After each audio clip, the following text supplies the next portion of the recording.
Assalamualaikum warahmatullahi wabarakatuh. Saya Istiana Alfisya. Di sini akan menjelaskan yang pertama mengenai perbedaan antara penelitian kuantitatif dan kualitatif. Yang pertama dari segi desain, kuantitatif memiliki spesifik, jelas, serta rinci. Yang kedua ditentukan sejak awal penelitian. Dan yang ketiga menjadikan langkah pegangan langkah demi langkah. Dari segi desain kualitatif yaitu bersifat umum, fleksibel, dan berkembang yang akan muncul dalam proses penelitian. Selanjutnya dari segi tujuan kuantitatif, yang pertama adalah menguji antara hubungan antar variabel, yang kedua menguji teori, yang ketiga menggeneralisasi yang ditemukan dari nilai prediktif. Tujuan dari kualitatif yang pertama adalah menemukan pola hubungan yang bersifat interaktif. Selanjutnya itu adalah menemukan teori, menjelaskan pemaknaan gitu. Selanjutnya dari segi teknik pengumpulan data, kuantitatif menggunakan kuesioner, observasi, dan wawancara terstruktur. Kualitatif teknik pengumpulan datanya yaitu partisipan observation, in-depth interview, triangulasi, dan dokumentasi. Selanjutnya adalah instrumen penelitian. Penelitian kuantitatif itu menggunakan tes, angket, wawancara, terstruktur, dan instrumen yang berstandar gitu. Terus instrumen penelitian kualitatif yaitu menggunakan peneliti sebagai instrumen yang utama. Selanjutnya itu dari buku catatan, tape recorder, rekaman, dan lain sebagainya. Dari segi data, kuantitatif itu bersifat kuantitatif gitu diolahnya. Terus hasil pengukuran dari variabel itu dioperasionalkan dengan menggunakan instrumen. Jika kualitatif datanya itu bersifat deskriptif gitu, deskriptif kualitatif, terus menggunakan buku catatan lapangan, observasi, dokumentasi, dan lain-lain. Ya, selanjutnya adalah dari segi sampelnya. Kalau kuantitatif itu berskala besar, terus representatif, ditentukan sejak awal, jika bisa itu diambil secara random. Jika sampel pada kualitatif itu kecil, terus tidak representatif. Selanjutnya adalah purposive snowballing dan berkembang saat proses penelitian. Yang kedua adalah jenis-jenis penelitian. Yang pertama dari bidang ada 3. Yang pertama dari akademis, profesional, dan institusional. Selanjutnya dari tujuan itu ada 2, dari murni dan terapan. Metode ada yang pertama ada survei, ex post facto, eksperimen, naturalistik, policy research, action research, sejarah, dan R&D. Dari tingkat eksplanasinya ada 3, ada deskriptif, ada komparatif, dan asosiatif. Dan yang terakhir ada waktunya yang ada 2, yaitu cross-sectional dan longitudinal. Yang ketiga adalah teknik analisis data. Jika kuantitatif dalam menganalisis datanya yaitu menggunakan metode statistik gitu. Data yang diperoleh akan diolah dengan mendapatkan angka-angka seperti itu. Terus kualitatif dalam analisis datanya itu bersifat induktif, artinya berdasarkan data yang diperoleh akan dikembangkan menjadi hubungan tertentu atau menjadi hipotesis. Selanjutnya adalah sejarah penelitian tindakan kelas. Penelitian tindakan kelas ini pada mulanya diadvokasi atau dipelopori oleh John Dewey pada tahun 1910.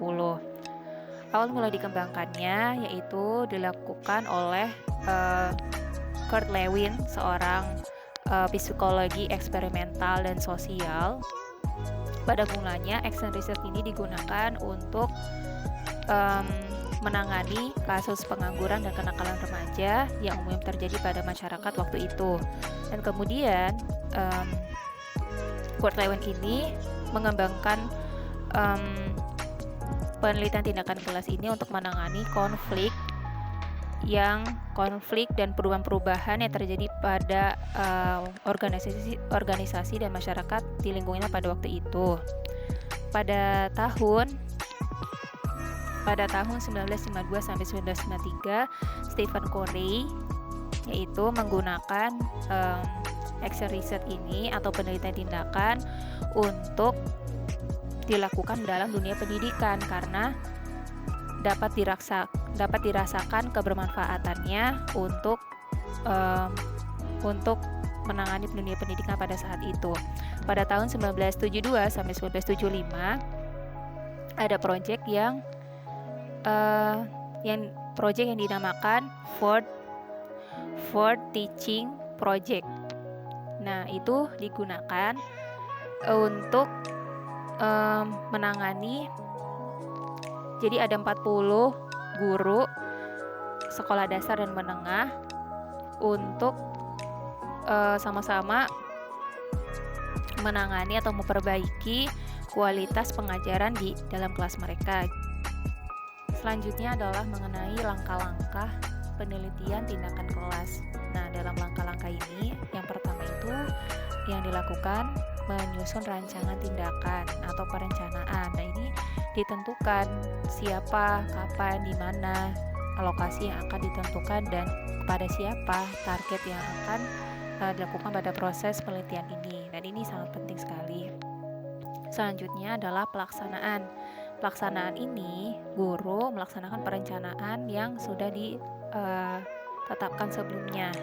Hal ini juga guru harus mengikuti perencanaan yang sudah dibuat, tidak mengubahnya sama sekali ketika ada perubahan yang terjadi pada kelas atau yang lainnya. Selanjutnya ada yang 3, pengamatan. Nah, di sini yang lebih efektifnya guru tidak bisa melakukan antara pengamatan serta pelaksanaan dari PTK ini. Dibutuhkan objektivitas atau teman sejawat untuk diminta bantuannya untuk mengamati dari pelaksanaan PTK ini. Yang terakhir adalah refleksi. Nah, refleksi ini kegiatan dilakukan setelah dilakukan proses pembelajaran.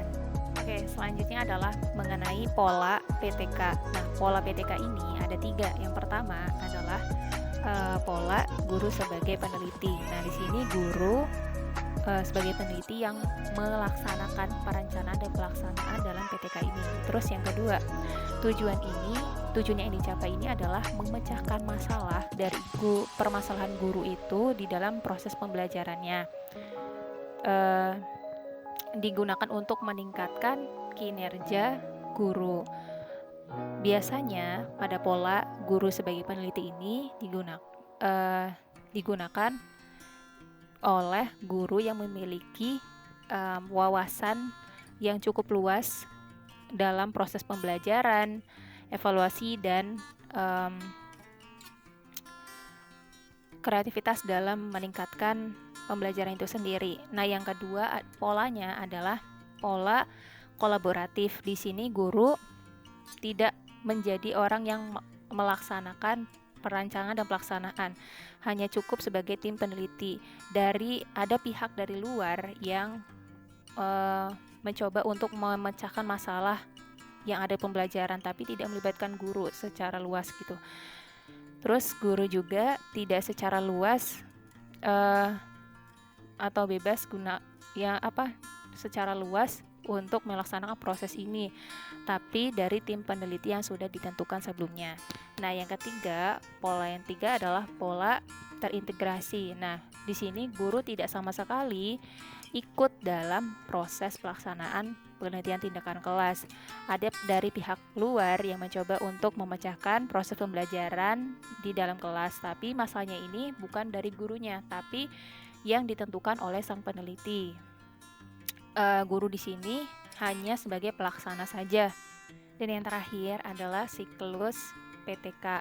Nah, siklus ini yang pertama ada perencanaan. Nah, perencanaan ini bisa dilakukan oleh guru sebelum melakukan proses PTK yang ada di kelas gitu. Bisa yang pertama membuat skenario pembelajaran, yang kedua membuat lembar observasi, yang ketiga membuat alat evaluasi.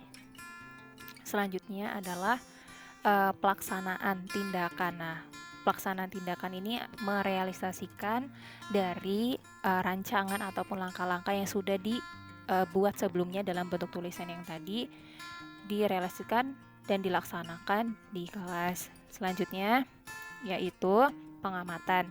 Nah, pengamatan ini bisa dilakukan